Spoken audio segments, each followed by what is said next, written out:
ஜீ Tamil Sarigamapa little champs season 5ல இந்த வாரம் சரிகமப சங்கமம் கடந்த 10 ஆண்டுகளில் கலந்துக்கிட்ட கண்டஸ்டன்ஸ் அனைவருமே இந்த ஒரு மேடைக்கு வந்து சூப்பரான ஒரு என்டர்டெயின்மெண்ட் வந்து கொடுக்குறாங்க. இந்த ஒரு எபிசோடில் வந்துட்டு நம்ம அபிஷேகா மற்றும் திவினேஷ் இருவரும் சேர்ந்து அழகிய தமிழ் மகள் இவளை இந்த பாடலை வந்து பாடுறாங்க, கோல்டன் ஷவர் வாங்குறாங்க. இதெல்லாம் நம்ம பார்த்துருந்தோம். இந்த பாட்டு பாடி முடிச்சதுக்கப்புறமா நம்ம விஜய் பிரகாஷ் சார் வந்து சொல்கிறாங்க, அபிஷேகா திவினேஷ் மாதிரி கண்டஸ்டன்ஸ்லாம் இல்லைன்னா இந்த சரிகமப்பாவே இப்போ வரைக்கும் வந்திருக்காது, இந்த மாதிரி கண்டஸ்டன்ஸால தான் இப்போ வரைக்கும் நீடிச்சிருக்கு அப்படின்ற மாதிரி வந்து சொல்லியிருப்பாங்க. அண்ட் இதெல்லாம் வந்து ஒரு சைடு இருக்க, அபிஷேகாவும் அக்ஷித் நிருபமும் வந்து திவினேஷோடைய ஃபேன்ஸ் அப்படின்ற மாதிரி வந்து அவங்க குறிப்பிட்டு சொல்லியிருந்தாங்க. அபிஷேகா வந்து பகிர்ந்துக்கிட்டாங்க.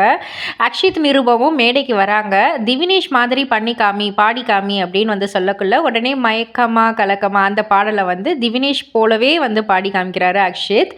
அண்ட் அபிஷேகா மாதிரி செஞ்சு காமி அப்படின்னு வந்து சொல்லக்குள்ள தஞ்சாவூர் உரிமை மேலோன்னு சொல்லிட்டு அபிஷேகா பாடின பாடலை அவங்க பண்ணுற அதே ஆக்ஷன் ஆட்டிடியூட்ஸ் எல்லாம் அப்படியே வந்து அக்ஷித் வந்து சும்மா அப்படியே ஜெராக்ஸ் காப்பி மாதிரி செஞ்சு காமிச்சிருந்தாரு.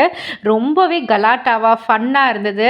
திரும்ப வந்து நம்ம அபிஷேகா வந்து அக்ஷித் மாதிரி வந்து செஞ்சு காமிச்சாங்க.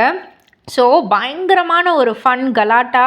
அண்ட் திவினேஷ், அக்ஷித், அபிஷேகா 3 டேலண்ட்ஸுமே வந்துட்டு ஒரே மேடையில் ஒரே இடத்துல வந்து பார்க்கக்குள்ள அவ்வளோ அழகாக இருந்தது.